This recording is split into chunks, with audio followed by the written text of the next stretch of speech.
ശബരിമല യുവതീ പ്രവേശനത്തിലെ പുനഃപരിശോധനാ ഹർജികൾ സുപ്രീം കോടതി നാളെ പരിഗണിക്കാനിരിക്കെ വിഷയം രാഷ്ട്രീയായുധമാക്കുകയാണ് പ്രതിപക്ഷം. മുൻ നിലപാട് തിരുത്താൻ സർക്കാർ തയ്യാറാകുമോ എന്ന് പ്രതിപക്ഷ നേതാവ് വി.ഡി. സതീശൻ ചോദിച്ചു. പാർട്ടി നിലപാട് പറയേണ്ടപ്പോൾ പറയുമെന്ന അവ്യക്തമായ മറുപടിയാണ് സിപിഐഎം സംസ്ഥാന സെക്രട്ടറി എം.വി. ഗോവിന്ദൻ നൽകിയത്. യുവതീ പ്രവേശനം പാടില്ല എന്ന യു.ഡി.എഫ് നിലപാടിൽ മാറ്റമില്ല എന്ന് രമേശ് ചെന്നിത്തല പറഞ്ഞു. വിഷയത്തിൽ പ്രതിപക്ഷ നേതാവിന് കേന്ദ്ര സംസ്ഥാന സർക്കാരുകൾക്കെതിരെ എൻ.എസ്.എസ് രംഗത്തെത്തി. യുവതി പ്രവേശനത്തിന് അനുകൂലമായ സംസ്ഥാന സർക്കാരിന്റെയും സിപിഐഎമ്മിന്റെയും നിലപാട് തിരുത്തുമോ എന്നതാണ് രാഷ്ട്രീയ ആകാംക്ഷ. 2019 ലോക്സഭാ തെരഞ്ഞെടുപ്പിൽ നേരിട്ട കനത്ത തോൽവിക്ക് ശബരിമല പ്രതിഷേധങ്ങൾ കാരണമായെന്ന വിലയിരുത്തൽ പാർട്ടിക്കുണ്ട്. നിയമസഭാ തെരഞ്ഞെടുപ്പ് അടുത്തിരിക്കെ കരുതലോടെയായിരിക്കും സർക്കാർ നീക്കങ്ങൾ. കൈകൊള്ളുന്ന വിശ്വാസ വിഷയത്തിൽ സിപിഐഎമ്മും പ്രതിരോധത്തിൽ. Party secretary MV. ഗോവിന്ദൻ വ്യക്തമായ നിലപാട് പറയാതെ ഒഴിഞ്ഞുമാറി. കോടതി പറഞ്ഞ നിലപാടാണെന്ന് കയറ്റണ്ടെന്ന് പറഞ്ഞപ്പോൾ കയറ്റണമെന്ന് പറഞ്ഞപ്പോൾ കയറ്റണം. കോടതി നിലപാടാണ് ഞങ്ങൾ എടുക്കുന്നത്. അല്ലാണ്ട് ഞങ്ങൾ ഇന്ന നിലപാട് സ്വീകരിച്ചു എന്ന് നമ്മൾ പറഞ്ഞിട്ടില്ല. ശബരിമല സ്വർണ്ണക്കൊള്ള വിവാദങ്ങൾ കത്തിനിൽക്കെ യുവതീ പ്രവേശനത്തിലെ പുനഃപരിശോധനാ ഹർജികൾ കൂടി സുപ്രീം കോടതി പരിഗണിക്കുന്നത് പ്രതിപക്ഷത്തിന് വജ്രായുധം.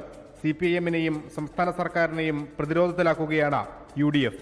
ഈ അഴകുഴമ്പൻ സമീപനം പറ്റില്ല. എന്താണ് നിലപാടെന്ന് കൃത്യമായിട്ട് പറയണം. സ്ത്രീ പ്രവേശനത്തിന് ഇപ്പോഴും സർക്കാർ അനുകൂലിക്കുന്നുണ്ടോ? യുവതി പ്രവേശനം അനുവദിക്കണമെന്നാണ് പിണറായി വിജയൻ ഗവൺമെന്റ് അഫിഡവിറ്റ് കൊടുത്തത്. അവരിപ്പോഴും അതിൽ നിൽക്കുന്നുണ്ടോ എന്ന് അറിയേണ്ട സമയമാണിപ്പോൾ.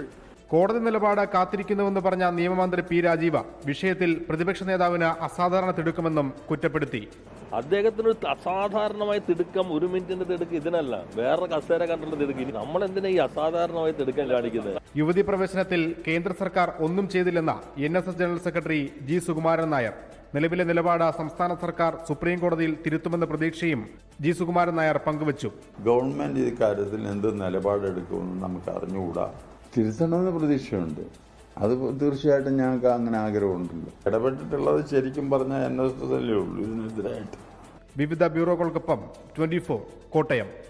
ലോകത്തെവിടെയായാലും ഏത് സമയത്തും 24 വാർത്തകളും ഓഗ്മെന്റഡ് റിയാലിറ്റി പാക്കേജുകളും എക്സ്പ്ലെയിനറുകളും വിശദമായി കാണാൻ ഞങ്ങളുടെ യൂട്യൂബ് ചാനൽ നിങ്ങൾക്ക് സബ്സ്ക്രൈബ് ചെയ്യാം.